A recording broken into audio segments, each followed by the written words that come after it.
No Brasil, segundo o Instituto Nacional de Estudos e Pesquisas Educacionais Anísio Teixeira, a taxa de evasão no ensino superior se manteve constante nos últimos 10 anos, girando em torno de 21%. No entanto, apesar da porcentagem parecer pouca, se levarmos em consideração o número real de estudantes que abandonaram a universidade nos últimos anos, é aí que o problema mexe.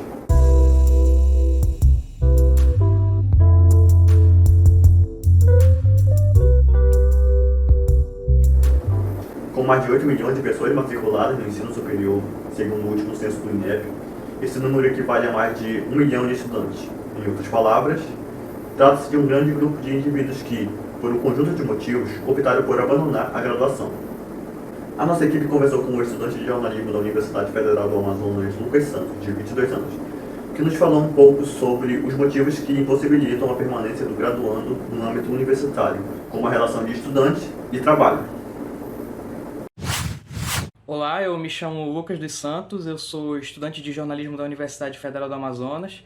Atualmente eu curso a faculdade no período da manhã e tenho um emprego num portal de notícias pela parte da tarde. Nos últimos tempos tem sido um pouco complicado conciliar as minhas atividades acadêmicas com as minhas atividades no emprego.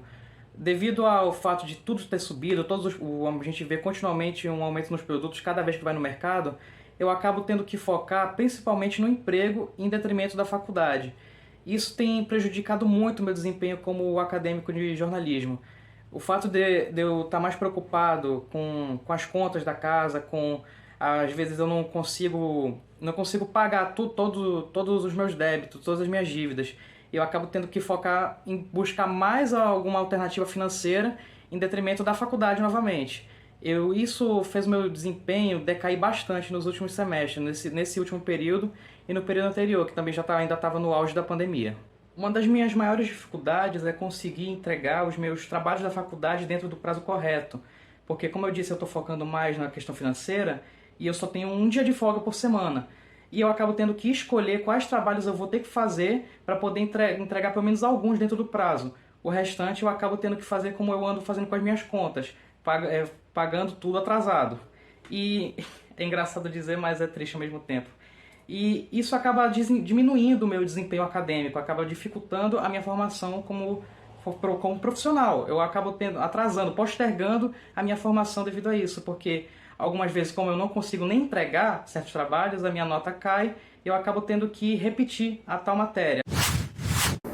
Além disso, o estudante apontou algumas questões que podem resolver, ou pelo menos amenizar, esse problema que é enfrentado por muitos universitários brasileiros, que, por diversos motivos, têm sua permanência prejudicada nos cursos.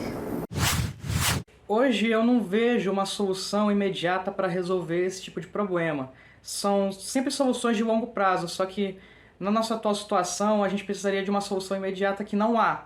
Talvez a inserção de um turno na parte da noite para a faculdade, que alunos que trabalham ao longo do dia poderiam cursar então a faculdade, só que isso depende muito de questões de ordem maior, por causa que é uma faculdade pública, precisa de aval de ministério, precisa de aval de secretaria, precisa de uma série de burocracias que, infelizmente, acabam deixando essa solução lá para frente.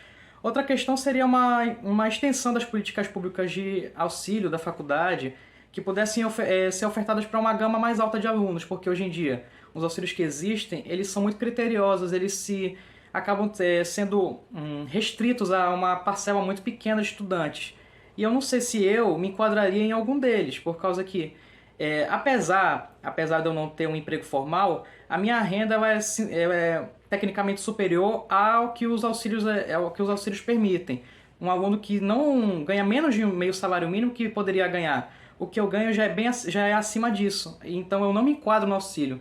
Acaba sendo um paradoxo, por causa que é o que eu chamo de paradoxo da classe média baixa, porque você não é nem pobre o suficiente para receber um auxílio, mas também você não tem dinheiro suficiente para se manter. E a gente acaba ficando num limbo que infelizmente não tem solução imediata. Esse foi o primeiro episódio da nossa série documental, onde entrevistamos um estudante da Universidade Federal do Amazonas, que nos revelou alguns motivos que prejudicam a permanência do estudante universitário na universidade. Fique ligado no próximo episódio. Até mais!